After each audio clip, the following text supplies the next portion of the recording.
ನಮಸ್ಕಾರ ಮತ್ತೆ ನಿಮಗೆಲ್ಲ ದುಡ್ಡಿನ ಮಾತು ಕಾರ್ಯಕ್ರಮಕ್ಕೆ ಸ್ವಾಗತ. 22 ಕ್ಯಾರೆಟ್ ಗೋಲ್ಡು 14,000ನ ದಾಟಿದೆ. 14,050. ಬೆಳ್ಳಿ 265 ಅಂತ ಹೇಳ್ತಾ ಇದ್ದಾರೆ. ಬೆಲೆನೂ ನೀವು ಚೆಕ್ ಮಾಡ್ಕೊಳ್ಳಿ ತಗೊಳ್ಳೋದಕ್ಕೆ ಮುಂಚೆ. ಇವತ್ತು ಮಾರ್ಕೆಟ್ ಎಲ್ಲ ಮೇಲೆ ಏರಿದೆ. ಯಾಕೆ ಅಂತಂದ್ರೆ ಒಂದು ದೊಡ್ಡ ರೆಡ್ ಕ್ಯಾಟ್ ಬೌನ್ಸ್. ಅಮೆರಿಕಾದಲ್ಲಿ ಟ್ರಂಪ್ ಭಾಗವತರು 3 ವಾರದಲ್ಲಿ ಯುದ್ಧನ ಮುಗಿಸ್ಕೋತೀನಿ ಅಂತ ಹೇಳ್ತಾ ಇದ್ದಾರೆ. ಇರಾನ್ ಹೇಳ್ತಾ ಇದ್ದಾನೆ ಮೊದಲು ಗ್ಯಾರಂಟಿ ಎಲ್ಲ ಮಾತಾಡಿ, ಅದಾದ್ಮೇಲೆ ಯುದ್ಧ ಮುಗಿಸೋದ್ರ ಬಗ್ಗೆ ಮಾತಾಡೋಣ, ನಾನು ಹೊಡಿತಾನೆ ಇರ್ತೀನಿ ಅಂತ ಹೇಳಿದ್ದಾನೆ. ಯುದ್ಧ ಕಂಟಿನ್ಯೂಸು. ಸ್ಟ್ರೈಟ್ ಆಫ್ ಹೋಮಸ್ ಇಂದ ಏನು ದೊಡ್ಡದಾಗಿ ಹೊರಗಡೆ ಬರ್ತಾ ಇಲ್ಲ.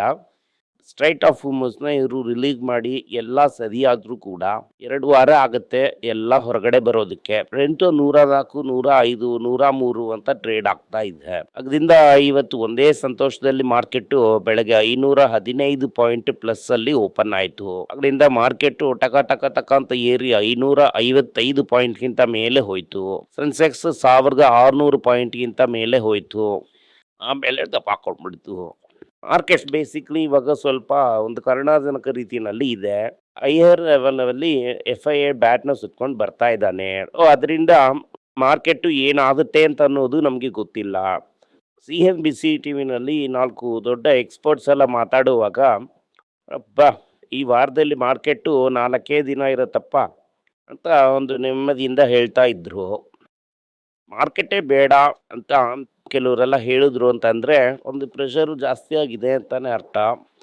ಆಟೋ ಇಂಡೆಕ್ಸು 3% ಏರಿದೆ. IT 3.1 ಏರಿದೆ. ಫಾರ್ಮಾ 2, FMCG 1.4, ಮೆಟಲ್ 3.1 ಏರಿದೆ. ಈ ಸ್ಟಾಕ್ ಎಲ್ಲ ನಾವು ಕನ್ಸಿಡರ್ ಮಾಡಿದ್ವಿ ಅಂತಂದ್ರೆ ಇದೆಲ್ಲ ಟಕ ಟಕ ಟಕ ಅಂತ ಏರಿದೆ. South Indian bank 7, ತಂಗಮೈಲು 5, PNB 4, commercial vehicle 3, Mahindra 3, Kalyan jewellers 3, PCS 4, Muthoot 3.1, Natco 2, IndusInd bank 2.8, passenger 2.6, IVFC first bank 2.3, federal bank 1.8. ಇದೆಲ್ಲ ಏರಿಕೆಯನ್ನ ಕಂಡಂತದ್ದು. ಇವತ್ತು LPG ಸಿಲಿಂಡರ್ ಕಮರ್ಷಿಯಲ್ ನ ಎಲ್ಲಾ ಕಡೆ ಏರಿಸಿದ್ದಾರೆ. ಮುಂಬೈನಲ್ಲಿ ಲೋಯೆಸ್ಟ್ ಆಗು, ಚೆನ್ನೈಗೆ ಗಿಫ್ಟ್ ಆಗಿ ಹೈಯೆಸ್ಟ್ ಆಗು ಏರಿಸಿದ್ದಾರೆ. ಬೇರೆ ಕಡೆ ಎಲ್ಲ 100 ರೂಪಾಯಿ 180 ರೂಪಾಯಿ ಈ ತರ ಇರುವಂತ ಕಡೆಗಳಲ್ಲಿ ಚೆನ್ನೈಗೂ ತಮಿಳುನಾಡಿಗೂ ಸ್ಪೆಷಲ್ ಟ್ರೀಟ್ಮೆಂಟ್ ಆಗಿ 103 ರೂಪಾಯಿಗೆ ಏರಿಸಿದ್ದಾರೆ. ಟ್ರಂಪ್ ಏನ್ ಹೇಳ್ತಾ ಇದ್ದಾರೆ ಅಂತಂದ್ರೆ 3 ವಾರದಲ್ಲಿ ಈ ಒಂದು ಯುದ್ಧನ ಕಡಿಮೆ ಮಾಡ್ತೀನಿ, ಅಲ್ಲಿವರೆಗೂ ಏಟ್ ಕೊಡ್ತೀನಿ, ಸರಿಯಾದ ಏಟನ್ನ ಕೊಡ್ತೀನಿ ಅಂತ ಹೇಳ್ತಾ ಇದ್ದಾರೆ.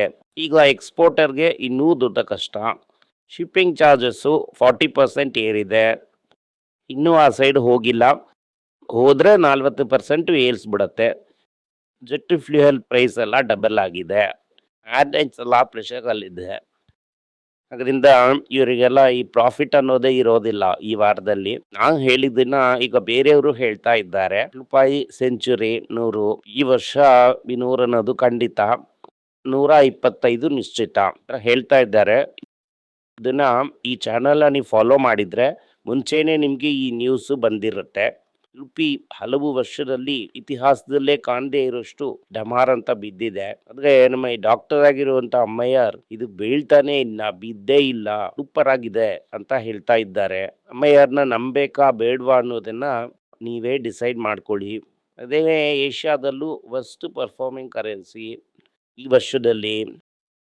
ಅದರಿಂದ ಪಾಕಿಸ್ತಾನ್ ಕೂಡ ನಮಗಿಂತ ಜಾಸ್ತಿ ಬೆಟರ್ ಆಗಿ ಪರ್ಫಾರ್ಮ್ ಮಾಡಿದ್ದಾರೆ. RBI $77 ಬಿಲಿಯನ್ ಅರ್ನ್ ಮಾಡಿದ್ದಾರೆ ಫೆಬ್ರವರಿನಲ್ಲಿ. ಈ aggressive defence of the rupee forex ರಿಸರ್ವ್ಸ್ನ ಕಡಿಮೆ ಮಾಡ್ತಾ ಇದೆ.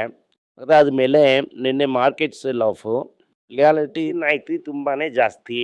IPO ಮಾರ್ಕೆಟಲ್ಲಿ ನಮಗೆ ದುಡ್ಡು ಬೇಕು ಕಣೋ, ನಾವು ಮಂಗಾಟ ಆಡ್ತಾನೆ ಇರ್ತೀವಿ ಕಣೋ, ಮ್ಯೂಚುವಲ್ ಫಂಡ್ ಇದೆಯಲ್ಲ ಬಂದ್ರೋ ಅಂತ ಹೇಳಿ ಬಂದ್ಬಿಡ್ತು. 1,60,000 ಕೋಟಿನ ಹೊರಗಡೆ ತೆಗೆದಿದ್ದಾರೆ ಈ ತಿಂಗಳಲ್ಲಿ. $10 ಬಿಲಿಯನ್ ಎಲ್ಲ ದಾಟಿ 12 ಬಿಲಿಯನ್ ದಾಟಿ $14 ಬಿಲಿಯನ್ ಹತ್ತತ್ರ ಹೋಗ್ತಾ ಇದೆ. ಹೋದ ತಿಂಗಳು ನಿಯರ್ಲಿ $14 ಬಿಲಿಯನ್ ಹೊರಗಡೆ ಹೋಯ್ತು. ಗೋಲ್ಡ್ಮನ್ ಸ್ಯಾಕ್ಸ್ ಬದಲಾಯಿಸಿ ಮಾತಾಡ್ತಾ ಇದ್ದಾನೆ. 4 ಇದೆ ಅಂತ ತೋರಿಸ್ತಾ ಇದ್ದಾನೆ. ಮುಂಚೆ ಹೇಳ್ದ 7,000 8,000 ಹೋಗುತ್ತೆ ಅಂತ. ಆಮೇಲೆ 4,000ಕ್ಕೆ ಹೋಗುತ್ತೆ ಅಂದ. ಈಗ ಚಿನ್ನ 5,400ಕ್ಕೆ ಹೋಗುತ್ತೆ ಅಂತ ಇದ್ದಾನೆ ಡಾಲರ್ಸ್ ಅಲ್ಲಿ. ಏನಾಗುತ್ತೆ ಅಂತ ಅನ್ನೋದು ನಮ್ಗೆ ಗೊತ್ತಿಲ್ಲ. ಅದು ಈ ವಾರ್ ಮೇಲೆ ಡಿಪೆಂಡ್ ಆಗಿದೆ. ಗೋಲ್ಡ್ ETF ಅಲ್ಲಿ ತುಂಬಾ ಈ ಕ್ರಾಶ್ ಅಲ್ಲಿ ತುಂಬಾ ಜಾಸ್ತಿ ಬಿತ್ತು. ನಾನು ನಿಮ್ಗೆ ಹೇಳಿದ ತರ EPF ಅಲ್ಲಿ 50% ಫ್ಯೂಚರ್ಸ್ ಅಲ್ಲಿ ಮಾಡ್ಬೋದು. ಟ್ರ್ಯಾಕಿಂಗ್ ಎರರು ಬರುತ್ತೆ. ಇದರಿಂದ ETF ಅಲ್ಲಿ ತುಂಬಾ ಜನ ಓಡ್ ಹೋಗ್ಬಿಟ್ಟಿದ್ದಾರೆ.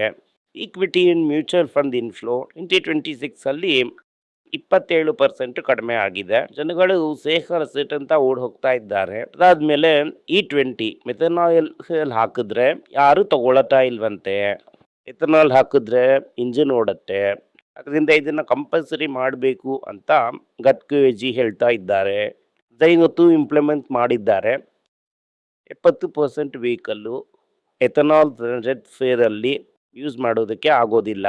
ನೀವೆಲ್ಲರೂ ಹೊಸ ಪೀಕ್ ಪೆಟ್ರೋಲ್ ತಗೊಳ್ಬೇಕು ಅಂತ ಆಸೆ ಪಡ್ತಾ ಇದ್ದಾರೆ ಮೋದಿ. ಅದು ಬೆಲೆ 108 ರೂಪಾಯಿ. ಅಶೋಕ್ ಲೈಲ್ಯಾಂಡ್ ಇಂಡಿಯಾ ಸ್ಟಾಕ್ ಈ ಬಸ್ ಪ್ಲೇಯರ್ ಆಗ್ಬಿಟ್ಟಿದ್ದಾರೆ. ಈ ಸ್ಟೇಟ್ ಗವರ್ಮೆಂಟ್ ಇಂದ ದುಡ್ಡು ಬರೋದಿಲ್ಲ ಅಂತ ಹೇಳಿ ಟಾಟಾ ಅಲ್ಲಿ ಕೋಟ್ ಮಾಡಿಲ್ಲ. ನಮ್ಮವನು ಗಿಲ್ಲಿ ತರ ಕೋಟ್ ಮಾಡಿ ಅಂದಲ್ಲಿ ದುಡ್ಡು ತೆಗೆದ್ಬಿಟ್ಟ. ಈ ಸಮಯದಲ್ಲಿ ಈ ವಾರ್ ಇಂದ ಕ್ರಾಸ್ ಸೆಕ್ಷನ್ ನೀವೀಗ 2 ವೀಲರ್ 3 ವೀಲರ್ 4 ವೀಲರ್ ಎಲ್ಲೆಲ್ಲ ಈ EV ಅನ್ನೋದು ಇದೆಯೋ ಅಲ್ಲಿ ಭಯಂಕರವಾಗಿ ಏರಿದೆ. 88% EV ರಿಜಿಸ್ಟ್ರೇಷನ್ ಏರಿದೆ. ಈವನ್ ನಾವು ನಮ್ಮ ಟಾಟಾನೇ ಲೀಡರ್ ಆಗಿದ್ದಾರೆ, ಸ್ವಲ್ಪ ಮೈನರ್ ಲೀಡರ್ ಆಗಿದ್ದಾರೆ. ಈ ಆಟೋ ಹೈ ಸ್ಪೀಡ್ ಗ್ರೋತ್ ಕಡೆಗೆ ಹೋಗ್ತಾ ಇದೆ. ಇದರಲ್ಲಿ ಬಜಾಜ್ TVS ಮಹೀಂದ್ರ ಸ್ಪರ್ಧೆಗಿಳಿದಿದ್ದಾರೆ. ಕಾಲೇಜ್ ಎಲ್ಲ ಕಡೆ ಮುಚ್ಚಿಬಿಟ್ಟಿದ್ದಾರಂತೆ. ಇದನ್ನ ನಾನು ಹೇಳ್ದೆ ಇಲ್ಲ ಇದು ಅಂತ ಹೇಳಿದ್ರು ಟ್ವಿಟರ್ ಅಲ್ಲಿ. ಈಗ ನೇಷನ್ ಕಾಲೇಜ್ ಎಲ್ಲ ಮುಚ್ಚಿಬಿಟ್ಟಿದ್ದಾರೆ, ಸ್ಕೂಲ್ ಎಲ್ಲ ಮುಚ್ಚಿದ್ದಾರೆ. ಯಾಕಂತಂದ್ರೆ ಫಿಲಿಂಟೇದಲ್ಲಿ ಗ್ಯಾಸ್ ಇಲ್ಲ.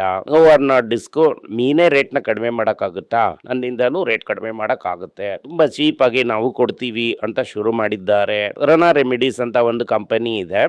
ಅವರು ಒಕಾರ್ಡಿನ್ ಅನ್ನುವಂತ ಒಂದು ಆಂಟಿಸೆಪ್ಟಿಕ್ ಲಿಕ್ವಿಡ್ ನ ಎಡಿಟಿಂಗ್ ಪೋರ್ಟ್ಫೋಲಿಯೋದಿಂದ ತಗೊಂಡಿದ್ದಾರೆ. ಸೌತ್ ಇಂಡಿಯನ್ ಬ್ಯಾಂಕು ಬಿತ್ತು, ಬಟ್ ಅಪ್ಸೈಡ್ ಇತ್ತು ನಿನ್ನೆ ಅಂತ ನಾವೆಲ್ಲ ಹೇಳಿದ್ವಿ. ಇವತ್ತು ಅದು ಇಲ್ಲಿ ತರ ಒಂದು 7-8% ಏರಿದೆ. ಹರಿಯಾಣ ಗವರ್ಮೆಂಟ್ ಏನ್ ನೋಡ್ತಾ ಇದೆ ಅಂತಂದ್ರೆ IDFC ಕೋಟಕ್ ಈಗ ಎಲ್ಲಾ ಕಡೆನೂ ಸ್ಕ್ಯಾಮ್ ಆಗಿದೆ.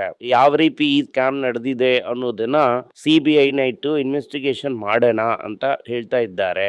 ಯಾಕಂತ ಈಗ ತಾನೇ ಡ್ಯಾನ್ಸ್ ಎಲ್ಲ ಆಡಿ April 1 ಕಂಪನಿ ಬೇರೆ ಆಗುತ್ತೆ ಅಂತ ಹೇಳಿದ್ರು. ಈಗ ಅದನ್ನ June 30 ಅಂತ ಹೇಳಿದ್ದಾರೆ. ಮ್ಯಾಕ್ಮಮ್ ಅಂತ ಮಾಡಿದಂತ ಕಂಪನಿನೇ ಕ್ವಾಲಿಟಿ ಐಸ್ ಕ್ರೀಮು ಬೇರೆ dessert products of Hindustan Lever ನ ತರ್ತಾ ಇದೆ. ಇಂಡಿಯಾದಲ್ಲಿ ಬೇರೆ ಊರುಗಳಲ್ಲೆಲ್ಲ ಫುಡ್ ಬಿಸ್ನೆಸ್ ನ ಬೇರೆಯಾಗಿ ಭಾಗ ಮಾಡ್ತಾರಂತೆ. ಇಂಡಿಯಾದಲ್ಲಿ ಅದನ್ನೆಲ್ಲ ಮಾಡೋದಿಲ್ಲ ಅಂತ ಹೇಳಿದ್ದಾರೆ. ಇವತ್ತಿಂದ ಹೊಸ ಇನ್ಕಮ್ ಟ್ಯಾಕ್ಸ್ ಆಕ್ಟ್ ಬರ್ತಾ ಇದೆ. ಅದಾದ್ಮೇಲೆ ಈ RBI ಏನ್ ಮಾಡಿದ್ದಾರೆ ಅಂತಂದ್ರೆ ಈ ಬ್ರೋಕರ್ಗೆ ಲೋನ್ ಕೊಡಬಾರ್ದು, ಪ್ರಿಂಟರಿ ಅಕೌಂಟ್ ಅಲ್ಲಿ ಟ್ರೇಡ್ ಮಾಡೋದಕ್ಕೆ ಬ್ಯಾಂಕ್ ಫೈನಾನ್ಸ್ ನ ಯೂಸ್ ಮಾಡಬಾರ್ದು ಅಂತ ಹೇಳಿದ್ರು. ಅದು ಈ 3 months ಇಂಪ್ಲಿಮೆಂಟ್ ಮಾಡೋದು ಬೇಡ.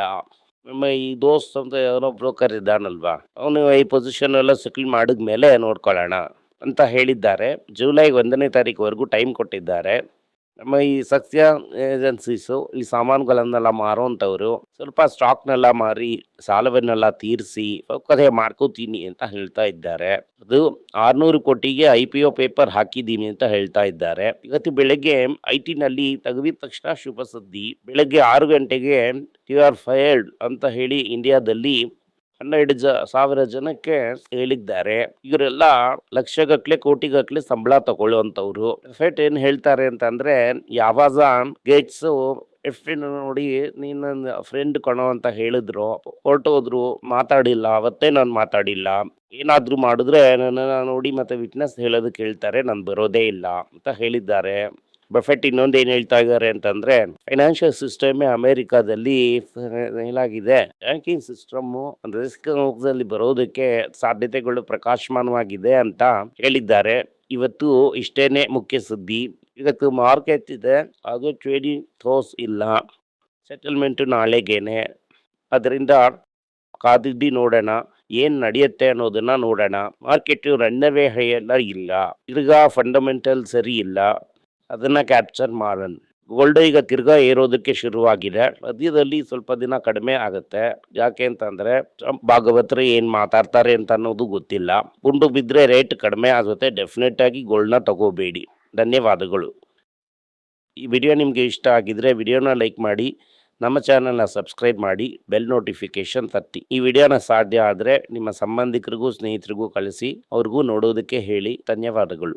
ನಿಮಗೆ ಏನಾದರೂ ಸಂದೇಹ ಇದ್ದು ನನ್ನನ್ನು ಕಾಂಟ್ಯಾಕ್ಟ್ ಮಾಡಬೇಕು ಅಂತ ಅನ್ಕೊಂಡ್ರಿ ಅಂದ್ರೆ ಸ್ಕ್ರೀನ್ ಮೇಲೆ ಬರ್ತಾ ಇರುವಂತಹ ಮೇಲ್ ಐಡಿಗೆ ಮೆಸೇಜ್ ಮಾಡಿ, ನಮ್ಮ ಟೀಮ್ ನಿಮ್ಮನ್ನ ಕಾಂಟ್ಯಾಕ್ಟ್ ಮಾಡ್ತಾರೆ.